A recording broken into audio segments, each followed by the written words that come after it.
প্রিয় শিক্ষার্থী, আসসালামু আলাইকুম। আমি মোহাম্মদ হাসান শামীম, পরিচালক এম.এ. করিম ল্যাবরেটরি স্কুল।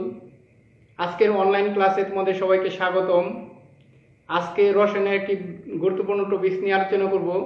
তোমরা যারা একাদশ দ্বাদশ শ্রেণীতে আছো, তোমাদের রসায়ন দ্বিতীয় পত্রের দ্বিতীয় অধ্যায় অর্গানিক কেমিস্ট্রি, এবং যারা নবম দশম শ্রেণীতে আছো, তোমাদের রসায়ন বইয়ের একাদশ অধ্যায়ের খনিজ সম্পদ জীবাশ্ম, যা অর্গানিক কেমিস্ট্রির একটি অংশ।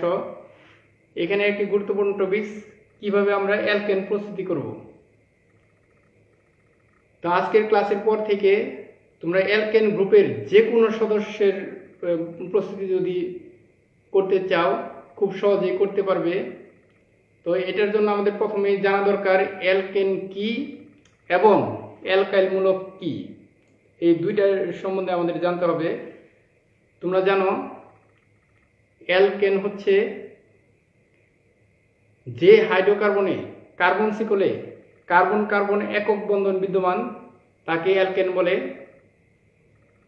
আর অ্যালকেন থেকে একটি হাইড্রোজেন পরমাণু অপসারণ করলে যে একযোজী মূলকের সৃষ্টি হয়, একেই বলে অ্যালকাইল মূলক। অর্থাৎ আমরা লিখতে পারি অ্যালকেনের সাধারণ সংকেত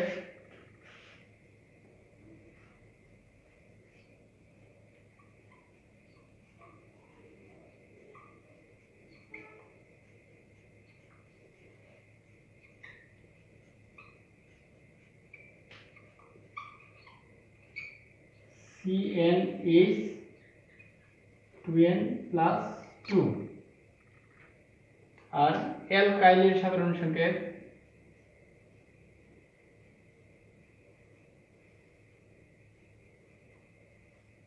আমরা আর দ্বারা প্রকাশ করতে পারি CnH2n+1, অর্থাৎ একটা হাইড্রোজেন পরমাণু অপসারিত হয়েছে, এটা হচ্ছে অ্যালকাইল মূলক।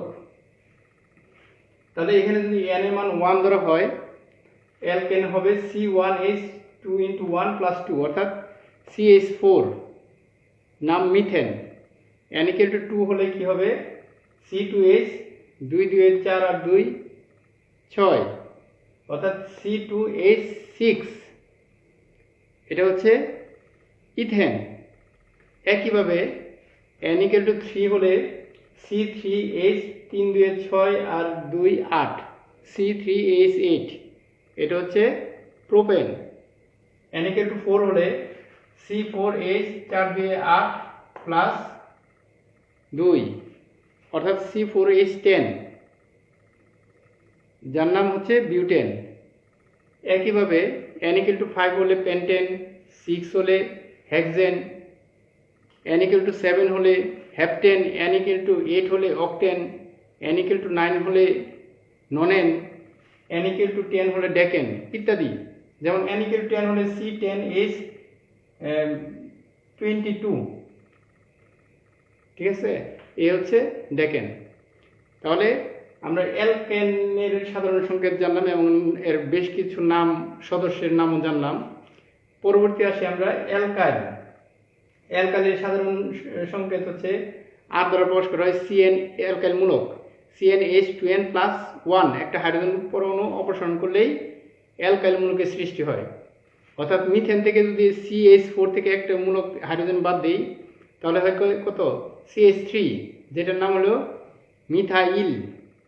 এটা হলো মিথেন, N যোগ হবে, আর অ্যালকাইল রসিল, এটা নামের শেষে আইল যোগ হবে, অর্থাৎ মিথাইল, ঠিক আছে। ইথেন, ইথেন থেকে ইথাইল, প্রোপেন থেকে প্রোপাইল, বিউটেন থেকে বিউটাইল, পেন্টেন থাকলে পেন্টাইল, হেক্সেন থাকলে হেক্সাইল, হেপটেন থাকলে হেপটাইল, অক্টেন থাকলে অক্টাইল, ননাইন থাকলে ননাইল, ডেকেন থাকলে ডেকাইল ইত্যাদি। তো এখানে যদি আমরা n এর মান 1 বসাই, C1H3, যেটা বলছিলাম, এটা কি? মিথাইল। 2 যদি বসাই, C2H, 2 2 4 আর 1 5, C2H5, অর্থাৎ ইথেন থেকে একটা হাইড্রোজেন কম, ইথাইল।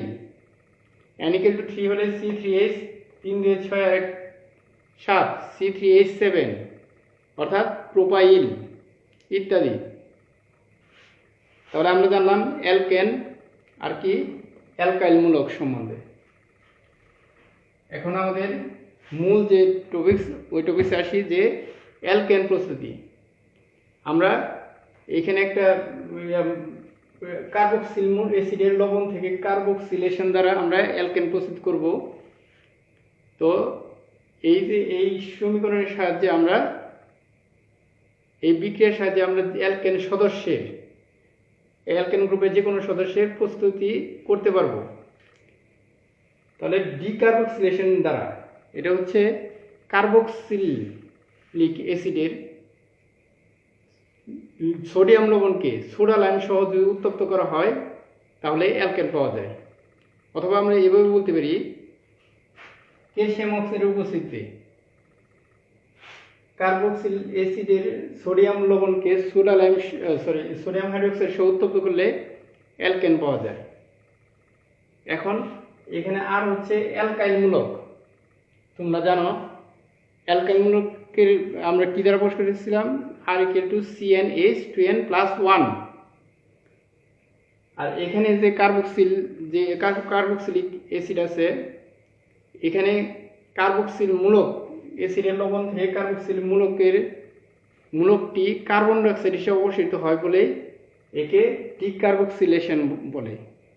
তাহলে আর হচ্ছে কি, আমরা জানি আর হচ্ছে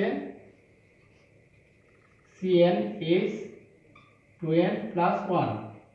আমরা যদি এক কার্বন বিশিষ্ট অ্যালকেন অর্থাৎ মিথেন প্রস্তুত করতে চাই তাহলে এখানে n এর মান 1 ধরব। 2 কার্বন বিশিষ্ট যদি আমরা অ্যালকেন প্রস্তুতি করতে চাই এখানে n এর মান 2 ধরব। 3 কার্বন বিশিষ্ট যদি আমরা অ্যালকেন প্রস্তুত করতে চাই এখানে n এর মান 3 ধরব। একইভাবে যদি বিউটেন প্রস্তুত করতে চাই অর্থাৎ 4 কার্বন বিশিষ্ট অ্যালকেন তাহলে এখানে n এর মান 4 ধরব।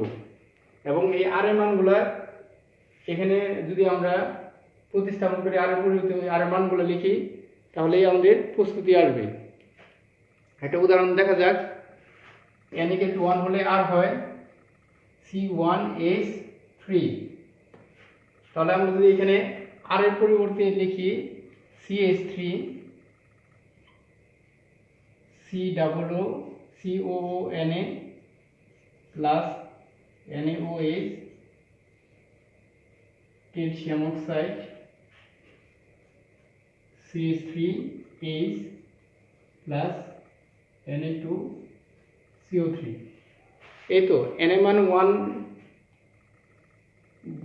1 যদি আমরা বসাই তাহলে এটা এক কার্বন বিশিষ্ট অ্যালকেন প্রস্তুত হলো অর্থাৎ মিথেন। এটা বর্ণনা আমরা এভাবে লিখতে পারি, সোডিয়াম 2 কার্বন আছে, সোডিয়াম ইথানয়েডকে সোডা লাইম সহ উত্তপ্ত করলে মিথেন উৎপন্ন হয়। অথবা ক্যালসিয়াম অক্সাইডের উপস্থিতিতে সোডিয়াম ইথানয়েডকে সোডিয়াম হাইড্রোক্সাইড সহ উত্তপ্ত করলে কি উৎপন্ন হয়, মিথেন। এখন যদি বলা হয় ইথেন তৈরি করতে হবে তাহলে আমরা অ্যালকাইল মূলকটা যে আছে যেটা আমরা প্রকাশ করছি CnH2n+1 দ্বারা, এখানে n এর মান যদি আমরা 2 ধরি তাহলে ইথেন প্রস্তুত হবে অর্থাৎ 2 কার্বন বিশিষ্ট অ্যালকেন। যেমন n এর মান 2 হলে হবে C2H5। অর্থাৎ যেহেতু এখানে 3 কার্বন আসছে তাহলে সোডিয়াম প্রোপানয়েডকে সোডা লাইম সহ উত্তপ্ত করলে ইথেন পাওয়া যায়। অথবা ক্যালসিয়াম অক্সাইডের উপস্থিতিতে সোডিয়াম প্রোপানয়েডকে সোডিয়াম হাইড্রোক্সাইড সহ উত্তপ্ত করলে ইথেন পাওয়া যায়। তাহলে এক কার্বনের ক্ষেত্রে আমরা কি বলেছিলাম, এখানে ছিল মিথেন আর ওইদিকে সোডিয়াম ইথানয়েড। একইভাবে আমাদের যদি আসে 3 কার্বন বিশিষ্ট অ্যালকেন প্রস্তুত করতে হবে তাহলে এখানে আরে যেটা দ্বারা প্রকাশ করছে ওইখানে n এর মান কত দিব, 3। n এর মান 3 হলে এখানে হবে C3H7। যদি প্রোপেন প্রস্তুত করতে বলে তাহলে আরো পরিবর্তে আমরা কি লিখব, C3H7। অর্থাৎ যে কোনো অ্যালকেন আমরা প্রস্তুত করছি তাহলে আর পরিবর্তে কি লিখব, C3H7, এখানেও লিখব C3H7। অর্থাৎ এখানে কার্বন কয়টা আছে? 4টা। তাহলে সোডিয়াম বিউটানয়েডকে সোডা লাইন উত্তপ্ত করলে প্রোপেন পাওয়া যায়, অথবা ক্যালসিয়াম অক্সাইড উপস্থিতিতে সোডিয়াম বিউটানয়েডকে সোডিয়াম হাইড্রোক্সাইড সহ উত্তপ্ত করলে প্রোপেন পাওয়া যায়। তাহলে 2 কার্বন বিশিষ্ট হলে আমরা লিখব, এখানে লিখব কি? সোডিয়াম ইথানয়েড। 3 কার্বন হলে আমরা লিখব সোডিয়াম প্রোপানয়েড। 4 কার্বন যদি থাকে সোডিয়াম বিউটানয়েড। 5 কার্বন হলে সোডিয়াম পেন্টানয়েড, এভাবে আসবে। তারপরে আমরা যদি 4 কার্বন বিশিষ্ট অ্যালকেন প্রস্তুত করতে চাই, তাহলে এখানে এন এর মান কত লিখব? C4, এন এর মান 4, অর্থাৎ C4H9।